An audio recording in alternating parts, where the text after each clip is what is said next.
Good evening. Lee and Blake Lovell of Southeastern 16 here talking hoops, and boy, we have had plenty of it this week. We had several SEC teams that won today, had one that had it won, tried not to win it anyway. But the headliner, obviously, Blake Lovell, the Auburn Tigers, who continue just to steamroll anything and everything in their path. I'm running out of superlatives to say about this Auburn team, although there were a few new wrinkles today that we'll bring up, but just an incredibly impressive performance for the Auburn Fighting Tigers, who controlled the game with Memphis from start to finish. Yeah, I mean, this was going to be a game won by the Tigers, and indeed it was the Auburn Tigers who, I think when the most impressive part for me is that is two games in a row now in a setting like the Maui Invitational, where the other team never led for a single second against this Auburn team. And you did it against North Carolina and Memphis. Now, I know people can say, well, hey, those aren't top 5 teams right now or anything, but who cares? Like, they just went out and took care of business against these two teams after finding a way to beat an even better Iowa State team in that first game on Monday, back to back to back. They get it done here, and I'm going to go ahead and say this, and this can upset any other fan bases if they want, anything like that.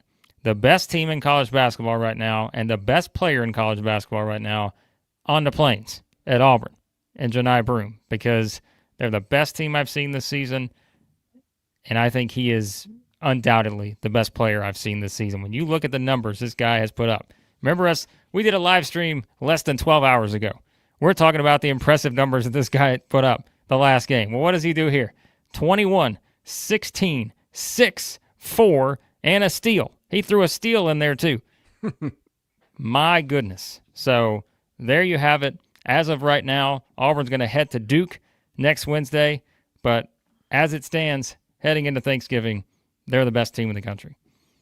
Did he have a double-double in the first half, or did I dream that? Who knows? You can't even keep up. I know. You can't even keep up with like when it all runs together to me now. But so who knows? But yeah, I mean, it's just What else do you say? Well, and Dylan Cardwell, the twist that Dylan Cardwell is a solid role player for them and has been for years, but he really brought it today too. I think last I checked, he didn't miss a field goal. Let me see what the final box score said. Yeah, he was 8 of 8 from the field. 18 points, 6 assists. I mean, this team passes really well, too, among other things. It's not just the guards. It's the bigs. I mean, Chad Baker-Mazara was really good again today. It's just the domination that they are showing. And, look, I guess there you go, by the way, Chris. Okay, double in back-to-back games in the first half, yeah. I didn't dream it then. Yeah. And, by the way, the first Auburn guy with double-doubles for 5 games in a row since I think 1988. Is that what I read? That they showed up a little banner at halftime. Ridiculous. I mean, it is. It is.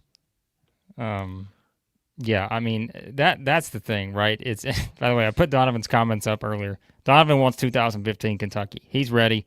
And I know Matthew had to bring up earlier the Chaney Johnson play, the breakaway chase down block. Calling it LeBron-esque. We're going as far as to call it LeBron-esque for Chaney Johnson, Matthew's guy here. But, I mean, again, we said it earlier today. Every time we talk about this Auburn team, we talk about all the guys who can make plays. Not every guy has to score 10 a game. But it's just the amount of guys on this team that can make big plays. Like, even if they're just defensive plays, offensive plays, getting a big rebound, getting a big block, a big steal. There are just so many guys who can do that. And I just think that's the most impressive part to me is, yes, Johni Broome is playing out of his mind. He's the best player in the country right now. But, there are going to be games where he's may not look like the best player in the country. That's just the nature of a season. He will have games where he's not invincible probably. But so far, he's not. Like he looks pretty invincible to this point. But there are so many other guys who can step up and make plays. And like you said, Dylan Cardwell kind of has a career game here. This guy just doesn't even miss a shot from the field. Missed a couple free throws, but who cares?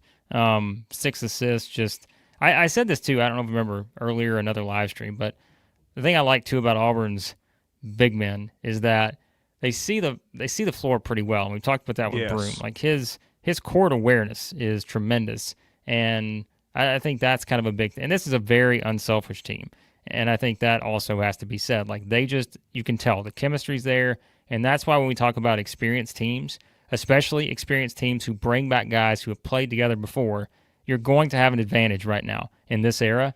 And little did we know just how much of an advantage early Auburn is going to have by having this many guys who have played together, and you get kind of that chemistry that's already built in. You added some new guys to the mix, but it's been flawless so far. Two other things I want to bring up before I do. BetOnline is the world's most trusted betting platform. You can bet on the batting there too if you want. We went to the batting platform with my 10-year-old son today, and I missed Gonzaga losing because of that. Yeah. Anyway, your number one source for online betting, from the earliest odds to in-game live betting, BetOnline provides you with all the action and the ability to watch the games as they happen, with the largest selection of odds on everything from football, NBA, and college basketball, NHL to UFC and MMA.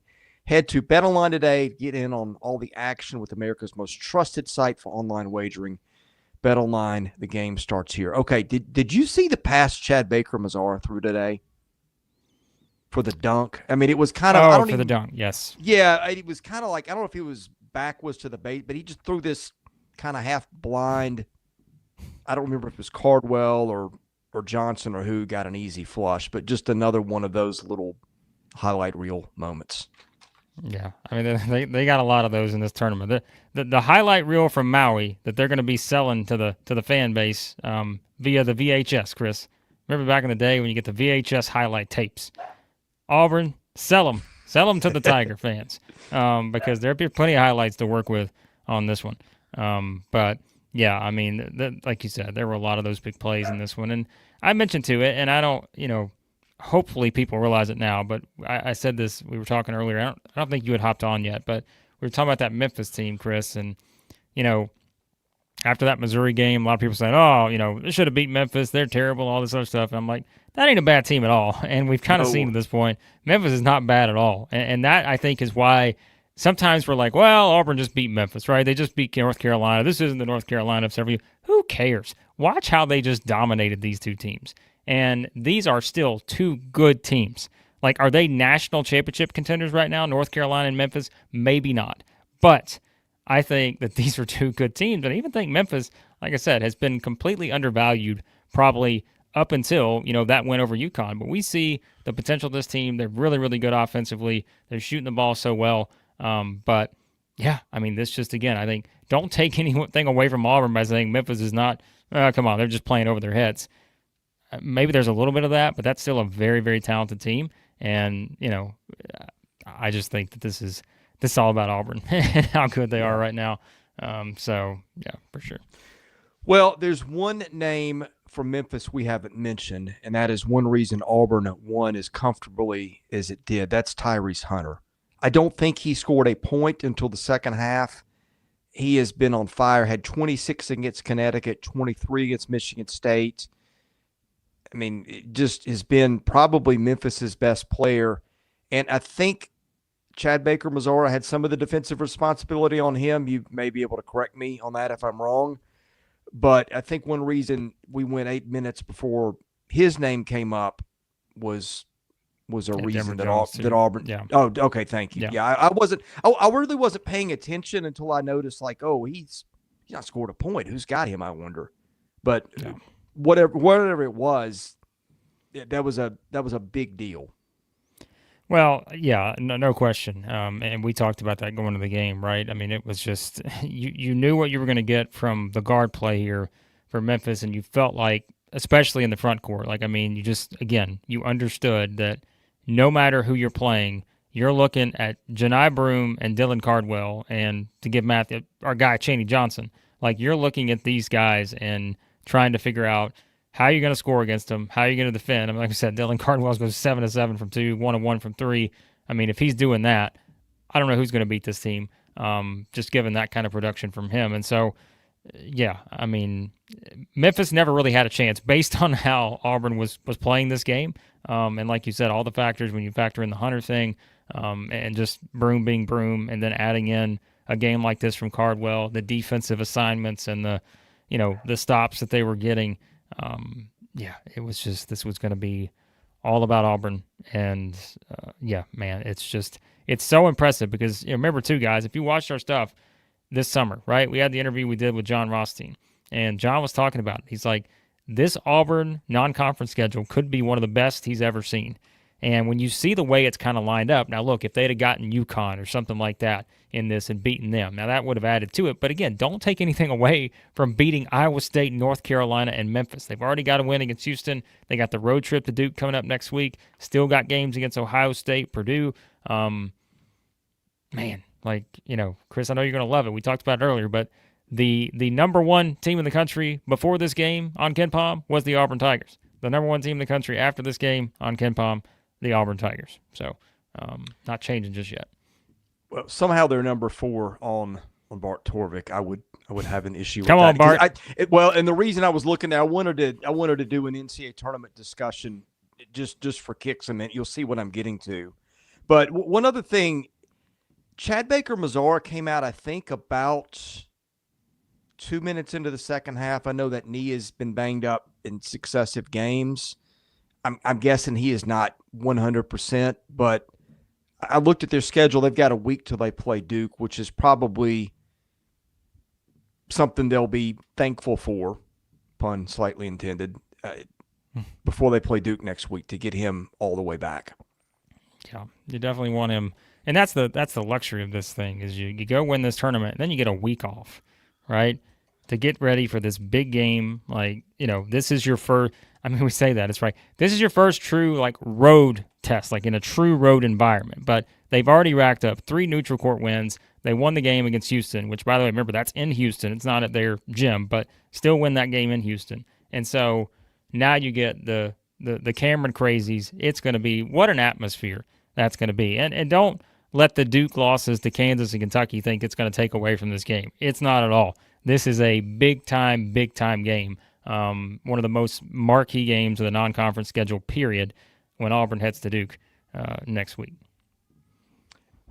I was going to ask you just for fun, how many games could Auburn – what would Auburn's record have to be between now and the end of the season to be just right on the bubble of the NCAA tournament? Point being, they banked so many good wins so far. Could they lose a dozen games and still make it? Now, we know that's not going to happen, but my point is they have banked an incredible number of great wins early. And, they're going to get to a point where they're going to, just by going 500 in the league or something like that, will have locked in a top 4 seed. Hey, I know what you're saying. And I know they're going to do a lot better than that. My point is, they have locked in so much on their resume, they could screw a lot of things up and still be okay. Yeah, I mean, they already have probably one of the best SEC non-conference resumes in recent years we've seen. Yes. In maybe even quite a while. It's not even joking. Because, I mean, that's the thing. We said it earlier on the live stream this morning. The SEC has really come up short in non-conference play in recent years. There have not been a lot of wins to bank on for many teams, period. But now, so far, that is not the case. No. There are numerous wins you can point to for the SEC teams to this point, 3 weeks into the season, and say, I mean, can we even count that high so far? So, and I think for Auburn too, look, we'll give you some audio here from Bruce Pearl. He talks about kind of what this is going to mean for Auburn moving forward and just the confidence that you undoubtedly get from something like this, knowing that you were confident as a team going in, but now you just did that, and so now you're going to be even more confident. So let's see what Bruce had to say, once again, from Next Round Live here on Twitter. I always appreciate them uploading these, but let's hear what Bruce had to say about the Maui. So what did you learn most about your team this week, and how will you use that to carry forward? Well, obviously Maui is a prize. We're so happy for the people here in Lahaina that the Maui Invitational and this field with this incredible group of coaches and programs were able to come back to the island. And I saw my picture up there on the wall, and it was Bill Self and Mike Krzyzewski and Tom Izzo, and I'm like, what am I doing up here? Come on. I think Matt Pearl must have paid somebody to put his picture up there. But now my team and our coaching staff is, put us up there. The other one that's up there that matters to me, 1987, Dr. Tom Davis brought his Iowa team here. I was an assistant, and we won the 4th Maui Invitational. We came here a couple years ago with Auburn, and we won 2 games and lost to Duke by 4. And that team got to the Final Four. So this has been a great springboard. But the confidence that we're going to get from this is we know we can play with anybody. Where do we go from here? I promise you this: we'll stay humble and hungry. We will not begin to think much of ourselves. Just see we stay healthy. We continue to get God's blessing. We'll be in position. All right, there you go, Bruce Pearl. They're hungry, Chris. Good time to be hungry at Thanksgiving too. So. Well, they play so hard. In all seriousness, I don't think what happened here.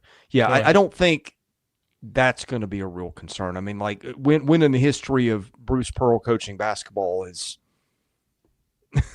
a drop off in effort been a talking point for more than like a game or a half. Yeah.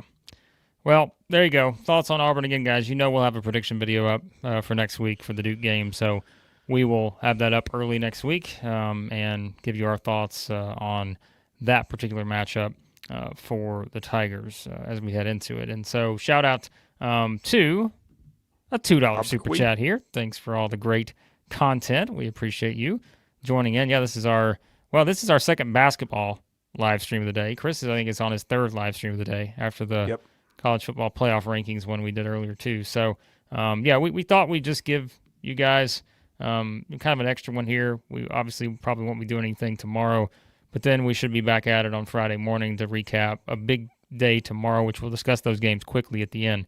A lot of games to tomorrow that are very interesting for the SEC side. So, yes, we appreciate the super chat. That'll allow us to eat more turkey, Chris. That's the way I see it with these $2 super chats here. I'm not a big turkey guy. Are you? It's not my favorite. Sweet potato casserole. No. I heard Chase Robinson talking about that earlier. I mean, come on, Chase. That's why Chase is as good as he is, because he's on the sweet potato casserole train. So, you guys let us know in the chat what are your favorite Thanksgiving dishes. Give us your thoughts. And by the way, too, Max Barr has not passed out from the broom excitement. Max is doing what he probably should be doing. Like, he's hanging out with family here. Don't worry, Carlos. He's got his eye on the Bulldogs. Don't you worry about that. He'll be watching tomorrow. We'll talk about that game at the end, Carlos, too. We'll give you a little thoughts on that with that one. So, and also Matthew here. I think we discussed this last year. I've always got a jacket on, recording outside a barn. No, I actually do this in a garage where I don't have actual heat. So when it gets really cold, there's a little bit of a small heater thing going on. So it's always freezing in here. This morning, it was probably 40 degrees. But guess what? Ball is life, Chris. Isn't that right? That's right. You have to, embrace Holiday the elements. Eve, and we are here doing live streams like you wouldn't believe. Embrace the elements is what you got to do. So, all right, let's go on to South Carolina, because actually, hold on. Let's quickly, we'll kind of go Tennessee here for a second, because Tennessee is the 7th best team in the country, according to the Number polls. 2 in KenPom now. Well, I was going to say, hey, the SEC, I don't remember the last time the SEC had the top 2 teams in KenPom. I don't know if that's ever been done. I'm just going to go out on a limb and say I don't think it's ever been done at any point in the season, is my guess. But, I mean, I'm trying to think. I'm not going to go back through every year, but I highly doubt it's ever been done.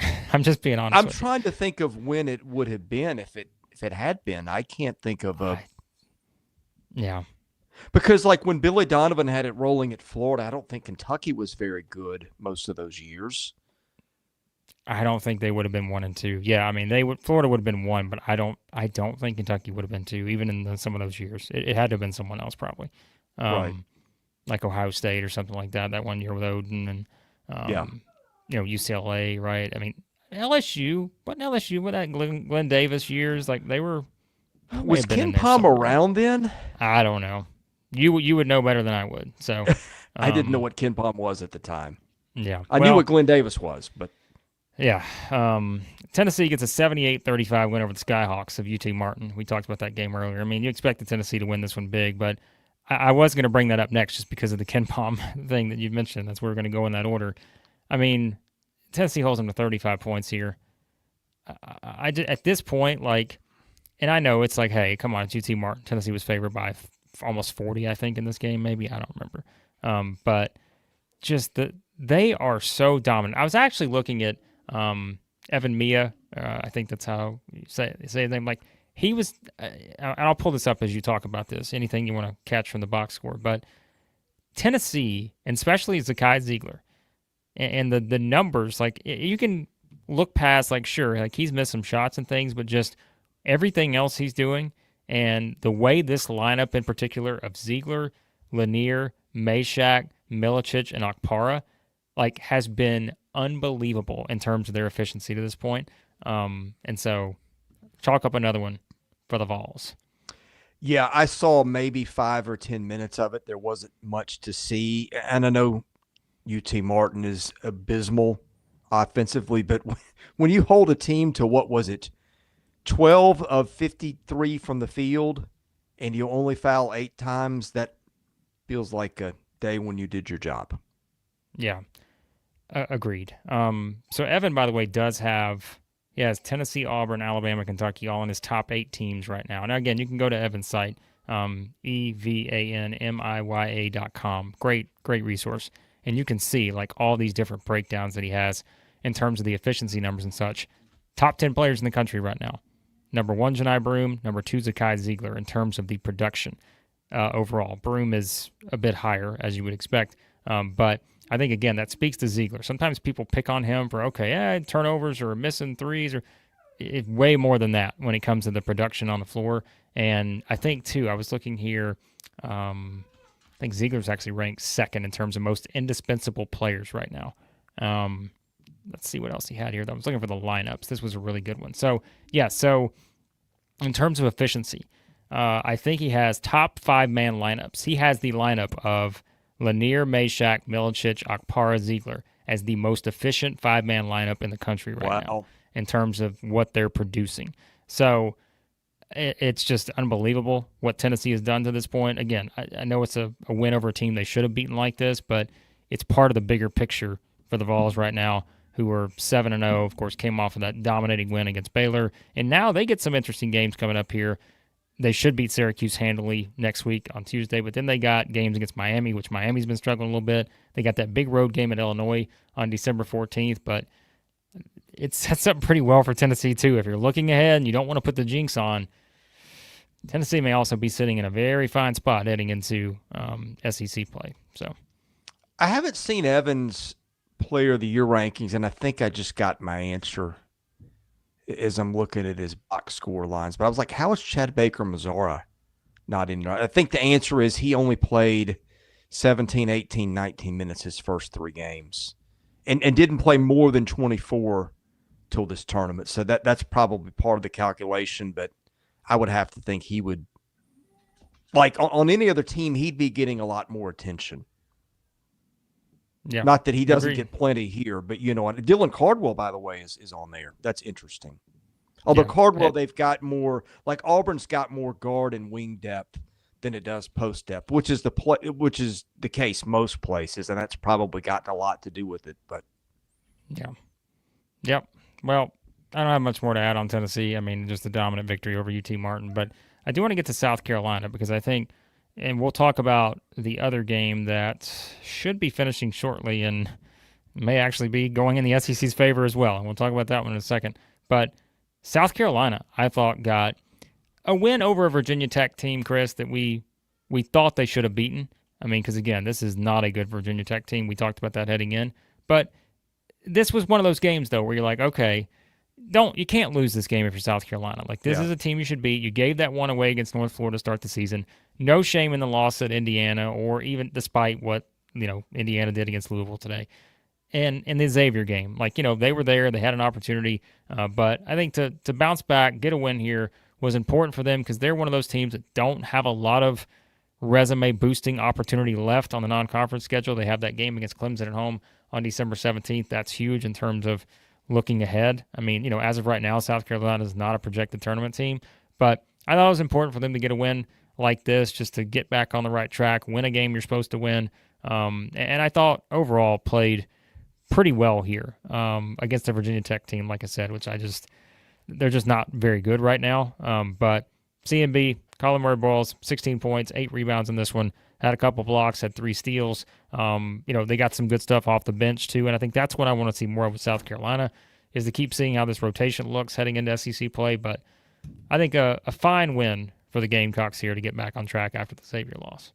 Yeah, I had it on. I didn't watch a ton of it. Felt like they were in control most of the way. Did some things like when they hit 11 threes and have more assists and turnovers, that's kind of a good sign for them. I know Virginia Tech's not that great, but it was a win away from home. Like you said, it was a little bit of a confidence boost. And Virginia Tech is still an ACC team, so that's going to look good on paper. I don't have a lot to add here. I think that was about the time the Oklahoma game got really interesting, and I was keeping eyes on that as that came down the stretch. But yeah, nice win for them. Yeah, again, to me, South Carolina's a team that we know. I mean, it's going to take some work to get anywhere close to what they did last year, and they're just not there right now. But who's to say they can't get there? And I think, look, it's like the game next Tuesday, I think, is another one of those kind of games that like defines South Carolina's season. Not because it's going to be like, oh, you got a huge win against Boston College on the road, but it's like you're to a point now where you just can't afford to lose those kind of games against teams like that. And so, they're off to a 6-1 start under Earl Grant this season. They just got a big win over Boise State too, by the way, yesterday. So don't overlook the Eagles there in Chestnut Hill, Massachusetts. But I think that, again, that's a big game for South Carolina. Really, every game they play, here moving forward, especially that game at Boston College, the home game against Clemson, they really need to find ways to win those if they can to get back into at least, having a couple nice wins, which they start SEC play. We may have talked about this earlier. They got a brutal start to SEC play. At Mississippi State to open things up, home against Alabama, home against Auburn. And then they go to Vanderbilt and Oklahoma after that. It's a brutal start for the game. Yeah. So not to mention Florida, Mississippi State at home after that. Yeah. And then Georgia. I mean, it's like there's no not that there's a let up anywhere in here, but you would like to see, I don't know, maybe an Oklahoma or a Vandy or somebody at home in there, and there's no let up. So yeah, I think they need to, maybe you can lose one more between now and the start of conference play, but hey, if you run the table and get Clemson in between, you're feeling a lot better. Yeah, I think so. All right, so let me see before I put the jinx on, but I think it is official. Texas A&M is going to get the win here, Chris, over Creighton. And before we jump into that one, let's talk quickly about Oklahoma Providence. I don't know how many Oklahoma basketball fans we'll have in there. Hopefully they start to jump in. They just got reinvigorated a little bit in football. But Oklahoma wins this one 79-77 against Providence. And, this is one of those games where if you watch the full game, you got the experience you wanted, because the last 30 seconds were probably, almost as close to a nightmare as it gets for Oklahoma. Look, but before I say and before we say anything, we have a lot of respect for Porter Moser. If you go to Loyola of Chicago and you take your team to the Final Four, then you can coach basketball. And so no doubt about that. If you didn't catch the last, 20 or 30 seconds of that game, it was just doing one mind-numbing thing after another, starting with, I think it was Kobe Elvis. Elvis takes an inbounds in the backcourt and takes about 4 steps before he dribbles the ball. I mean, he's a fifth-year senior. How does that happen? But the worst thing, and it took them a good 10 minutes to sort it out, because Oklahoma was up, what was it, 4 maybe? I think, yeah, and committed a foul with 6 seconds left. They're trying to get a guy checked in. I still don't know. I haven't heard his press conference. Maybe you know what happened, but looked like they were trying to get a guy checked in for a defensive sub with about 3 seconds left. And I don't know if the scores table didn't see him. He didn't make the right signal, whatever. But you look up and the ball's being inbounded, and Oklahoma's got 6 guys on the floor. And Moser is not going crazy, but he's going, hey, wait, we were trying to get a guy subbed in. Oh, in the midst of that, They foul a guy in the backcourt with 3 seconds left in a 4-point lead. It just inexplicably. So like two things happen in that little sequence right there back to back. And like they wiped off the foul because they determined, and you tell me if I've got this right, but I think this is the way they explained it. They determined they had 6 men on the floor before the foul occurred. So that wiped off the stupid foul, but then that gave them 2 technical shots and the ball. They hit the free throws. So now they're down 2 and a 3 wins the game. But I have never in my life, and I've seen thousands of basketball games, I've never seen anything like that.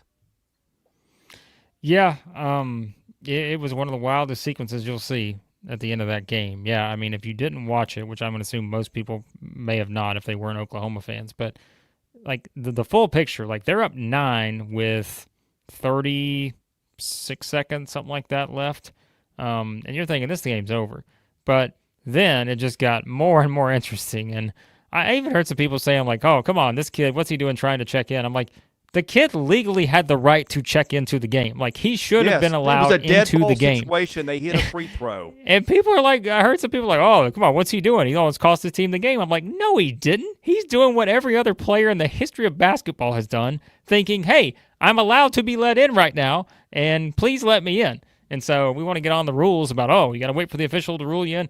Sure, but come on. Like, he should have been let in the game, period. But yeah, what a brutal sequence that was. And, man, had Oklahoma lost that game, you want to talk about one of the biggest debacles I have ever seen if that happens. But it didn't happen.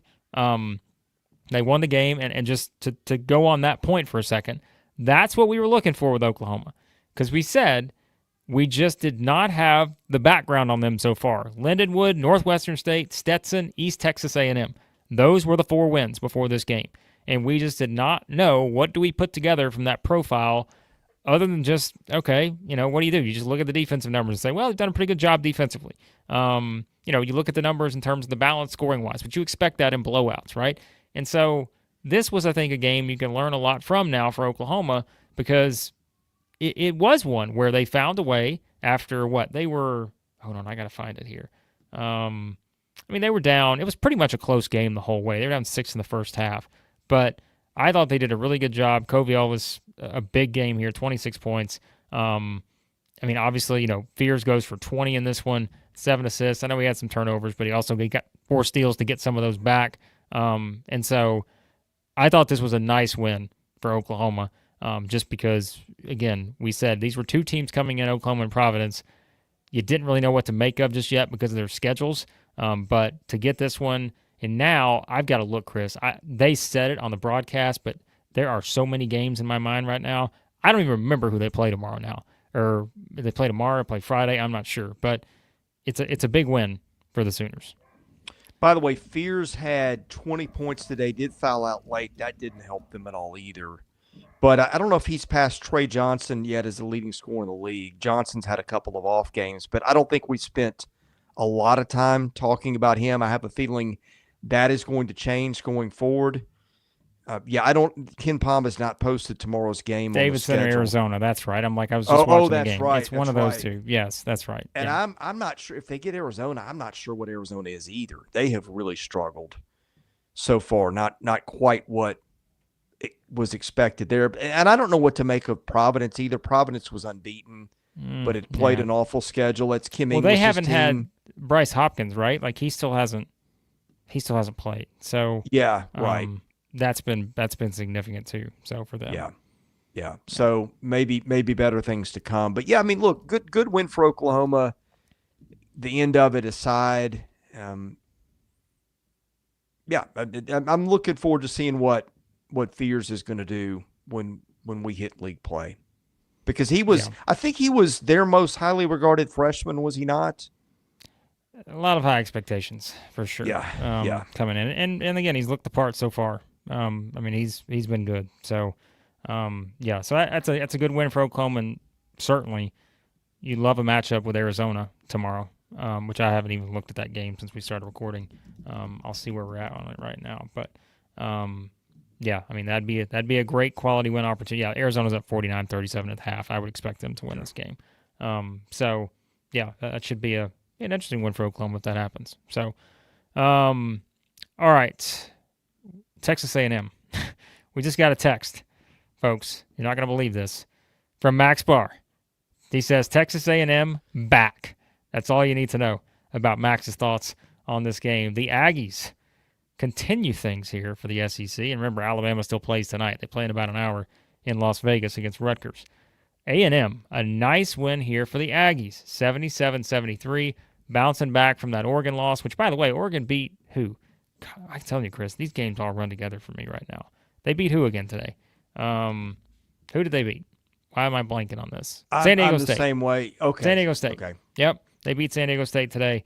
And so don't look now, but the Ducks are 7-0. Dana Altman doing his thing. But Texas A&M, a nice win here. This was a game where you knew, you just knew that A&M was going to maybe struggle to shoot the ball here. They did 5 of 23. Didn't shoot it that well overall. Still managed to get to the free throw line, which we said is so important for this team. But I think, defensively, really able to turn it on. And guess what, Chris? You're not going to believe this. I don't know if you were watching and saw the number on this, but oh, by the way, Texas A&M hits 20-plus offensive rebounds again in a game. There's a shocker, right? 21. Yeah, well, that's not easy to do when Ryan Kalkbrenner's on the other end of the floor. So, well, at this point, I don't care who they're playing. I just assume they're going to get every offensive rebound out there. So, but that's a really nice win for Texas A&M because we said it earlier. You lose the game to Oregon. If you lose this game today, then you're really looking up and saying, all right, we're 1-3 in the games that really have mattered so far. And that would not be a good spot to be in. And so to beat Creighton here, and remember, too, the other thing we talked about was we didn't expect Ashworth to play in this game. Remember, we were talking about the injury and hey, we don't know if he's going to play, but they announced that he was going to play. So, he plays here, 14 points for him. Isaacs goes for 25, but for Texas A&M, I thought this was a really, really good win. And again, a lot of it, just their ability on the boards and to still find ways to get to the free throw line. That's going to be the key to their success this season. Like it was last year when they're making the runs. Of course, they got hot offensively too, but those are still the things that if they can control those two things, you're going to have a hard time beating them, I think, this season. Do you know where you had to go to watch that game? You had to go to HBO Max. Oh, yeah. They just call it Max now, which is so fitting. Yeah. Well, there's several things I don't have right now. I don't usually skimp on cable, but I'm in the middle of changing plans. Do you think Max watched it on Max? I'm scared to think of where Max might have watched it after getting how to watch game advice. I'm not, guys. Look, I love Max, but do not get your streaming advice from Max Barr. To ask me how I know. If any of you ever have Max Barr send you a suspicious link, do not click on it, folks. Don't do it. Don't click on it. Big Baller Brett. He is just, Big Baller Brett. Don't do it to him, Brett. Don't do it to him like that. Brett, I'm just going to ask, how did you know? That's all. Cannot confirm nor deny any allegations towards Max Barr. I had a really bad feeling when he sent me the link and I was like, that's the name of the place I'm supposed to go to stream. That just sounds like bad news. I've never combined the two words Chris Lee and the two words of Max's. And by the way, this is not Max's. He's not hosting this, folks. Okay, don't anybody put the rumor. He's not hosting this stuff. Okay, he's just maybe partaking like thousands of millions of gazillions of other people out there are. I never put Chris Lee and those two words together in terms of the service, but we won't give that away. Nonetheless, Texas A&M, if you watched it on Max, like Max did, a good win for the Aggies here. A nice bounce-back win, and I think, Chris, now let me look at the bracket, because, again, this is another one of those where I'm like, there's so many ways this bracket can unfold. But this is also part of the Player Era Festival. The Vegas thing, yeah. I have a friend who's there.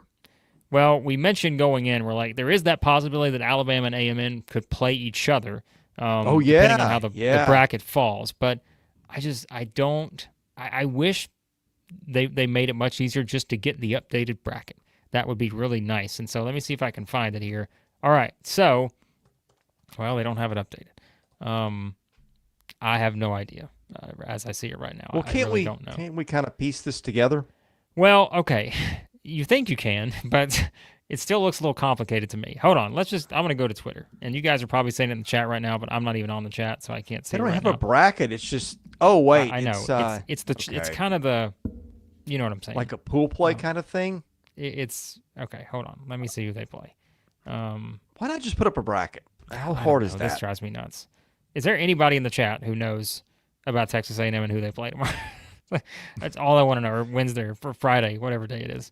Okay, they play 2:30 Central on Saturday in the 5th place game. So the 5th place game, I'm going to assume, is going to be against either. It's going to come from the other side of the bracket. We still have ways to go before we're going to know, I think, who Texas A&M is going to play. They've got to play a team who. This is just incredible. Where's Max when we need him? They have to play a team that's going to lose a game, correct? I think. Or win a game. I don't know. Forget this. We're not trying to figure this out. Just okay? put up a stinking bracket, people. It's not that hard. It's ridiculous. Okay, I'm not even going to try on who they're going to play.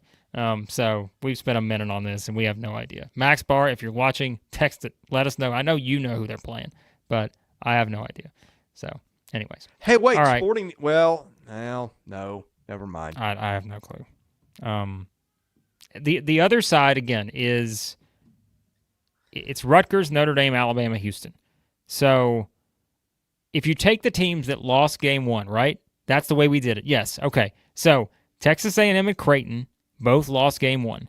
They played each other. Texas A&M won. So now let's take the two teams who lost game 1 on the other side, right? Houston and Notre Dame lost game 1, correct? Rutgers beat Notre Dame? For it. I think that's right. This is ridiculous. All right, hold on. I was almost there, and then I just got distracted by something. Hold on. I hope to God that there's Hold not on. some poor soul out there that has never watched us and they just tuned in the last 2 Well, minutes. this is how it works. This is what you're getting. All 520 plus of you that are watching this right now. This is what you tune in for. Mathematics when it comes to us trying to figure out win totals and all of this other stuff. It's much worse on the college football playoff rankings. Don't worry. I think, Chris, I could be wrong here. Someone correct me, please. We've been on this for 30 minutes now. Chris, I think there's a strong possibility. Could they not play Houston? All right?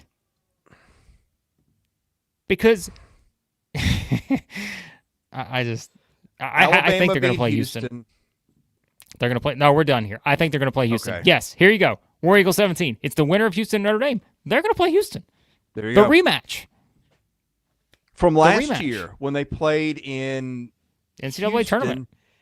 Oh, that's right. Oh, that's wait. right. They did play. That's right. No, They played. They played in yeah. December in, I think, not on Houston's home court, but in whatever arena. That was the Wade Taylor game. Yes, and 34. I think, yeah. And then the NCAA tournament game went to overtime, 100-95. Right. Yep. So, ooh. Like 2 weeks after they couldn't break 60 on anybody.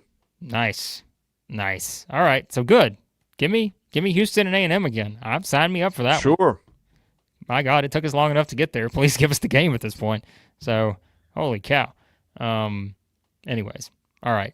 A&M, we spent so much time on you. I was not expecting to do that, but most of it, unfortunately, was us trying to piece together your bracket. Shout out to James here. $2 super chat. Broom going to take Cooper Flagg to school. So, the turnover percentage he brings up, Chris. Cooper Taking Flagg's shots. had a little bit of an issue down the stretch of games lately. But, man, he is fun to watch. He's going to be pretty good, no doubt. So, all right, we're going to catch up on some of your chats here. We got through the game. Oh, actually, I'm sorry. We forgot about Missouri. We did. Lindenwood. Who got a 20-point win over Lindenwood. I told you guys in the text chat. Again, guys, you're missing out on our text thread. I told you I was betting Lindenwood money line just to secure the Missouri victory. And so I did my that's what that part. was about. Okay. I always do this. I always do this. Everyone knows this by now. So I secured the Missouri victory. I think I may have put the bet in. Just like to do a little live betting. Bet online, by the way. You can do some live betting there. You guys know that by now. Head to their website today to get on the action. But, Yeah, I mean, I like to do my part to make sure that it always works. So Missouri gets the win by 20 over Lindenwood. If we want to do the comparison score, Chris, I like to do that with Missouri, yes. especially. Remember, Lindenwood has played Oklahoma, lost by 33 on the road there, so not exactly the performance probably the Tigers were looking for. They would be a 13-point underdog in that comparison game against Missouri, or against Oklahoma, Missouri would be. But again, we said there's another game Missouri should win in blowout fashion. They do it again here. And now we're getting back into the part of the schedule where Missouri's, racked up some wins here, dominating 6 straight wins. Well, not every one of them, but especially the last 4. Now they get Cal coming up on Tuesday. Then they got the big game against Kansas on Sunday next week. But as for this game, I mean, we said Tony Perkins is going to be a big part of this team, and he leads them in scoring here, and we still kind of see a rotation here. We just got lots of different guys kind of, mixing and matching and that sort of stuff. And so I'm looking forward to seeing my guys, Sam Snelling and Matt Harris over there, breaking down the different rotations for Missouri, because there's been a lot of them this year. They got a lot of guys. They got a lot of rotations going. But again, that's not surprising with Dennis Gates. Like, they're going to do that. They're going to figure out what works. And they've got a lot of guys they can play. And I think that's something too. Like, we can't underestimate that. And so I think the depth of Missouri is ultimately going to pay off when they get to SEC play. And that was the missing piece, as I kept saying, last year. So I think it's going to bode well that you're getting a lot of guys minutes right now. I have no idea what the rotation is going to look like a month from now. But again, this was a Missouri team that needed to figure out how to win some games after the long losing streak. You have, mostly a new team, but still some of those guys who had to go through that, like Bates, Aiden Shaw. Nice to have this confidence here as they head into, 2 pretty significant games just for the psyche, I think, for this Missouri team. Because remember, Chris, that Memphis game to start the season, not looking so bad right now. Bad. Remember, they were up double digits in that game. So yeah. Well, I didn't see a minute of this, just a few observations and questions from looking at the box score. Perkins played 23 minutes. I would presume that bodes well for his health, given especially that he scored 18 points.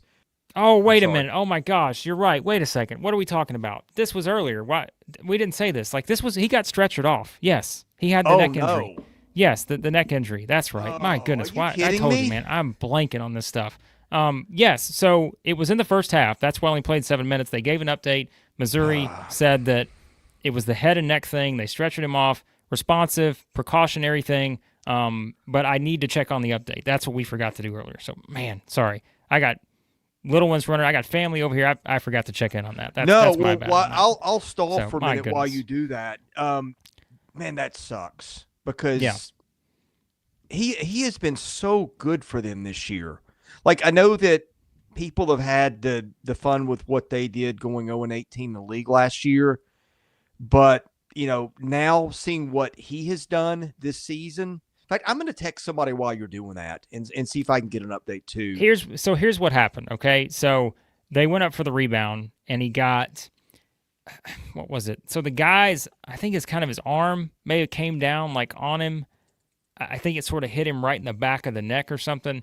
And he just came down, and I can't. I mean, I'm trying to watch the replay again. Like, he didn't hit his head on the floor. He just got hit at a very weird angle.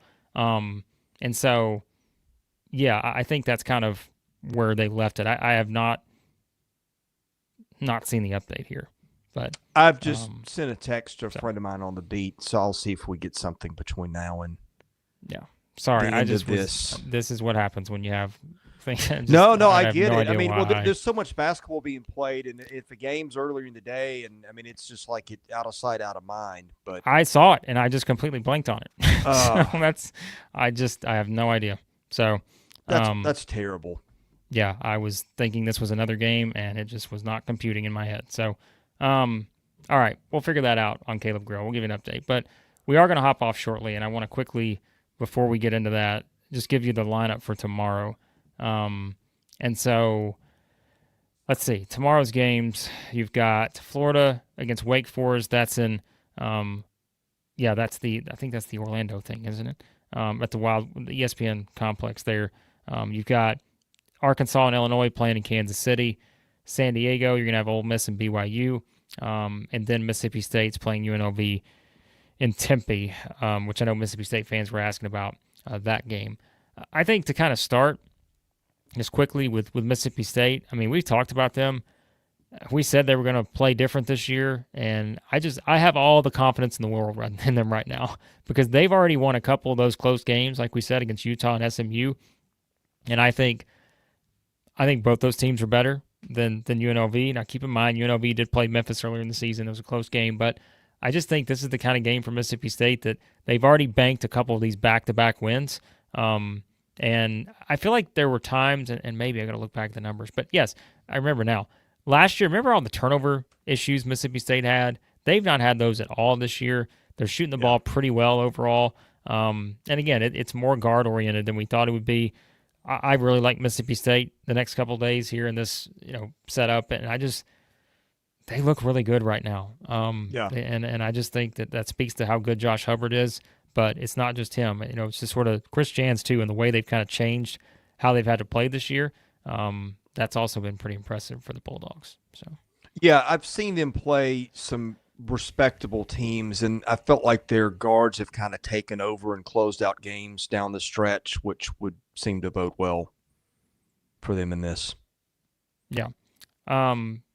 Just quickly, so let me see if I've got this here. Give me 1 second, and then we're going to try to get out. We like to keep these under an hour. So I'm looking at this here on Twitter. Missouri's waiting results of the CT scan on Caleb Grill, says Dennis Gates. Responsive. He was responsive, talking to Dennis Gates the whole time he was down on the court. So seems, like a positive update. So actually, here you go, Chris. I'm going to give this to you right here, live and on the air, straight from Dennis Gates' mouth. That way you don't have to hear it from me. And we'll see what Gates had to say. Yeah, I just got a text that said pretty much the exact same thing. So yeah, I'll play this audio just for anyone that's listening on the replay. And we will pull this up here real quick. Together, they did exactly what I thought they would do.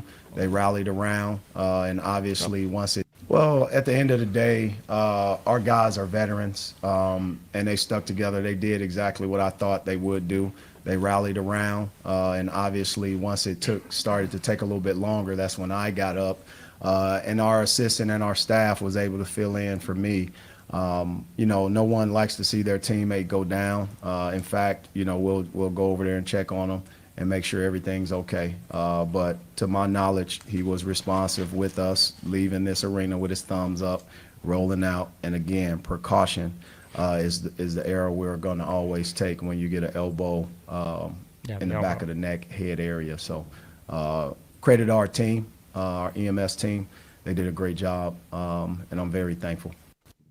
Yeah, that's what I was going to say. I knew that it was the elbow. Like when you watch the replay, it's clearly the elbow to the back of the neck. So that sounds pretty That doesn't sound too bad. Yeah. But again, I saw that earlier, and then it's like my attention, I think, just completely went to something else, and I just forgot to check back in on it. We were talking about that. So, yes. They've so also got 6 days until they play Cal, so they've got a little time to get him well. Yeah. So, there we go. So there's the update on Caleb Grill. All right, let's quickly, because we got to be out of here in about 3 minutes. Florida Wake Forest, I think this is a game too where the Gators have been rolling, just like we said, Mississippi State. I kind of put both of them in the same category right now. Like, I just think these are two really good teams, not getting talked about as much as the other teams that are ahead of them in the rankings. But Florida's been on a roll, offensive juggernaut right now in terms of the way they're playing. We've talked about the front court stepping up. They're playing well.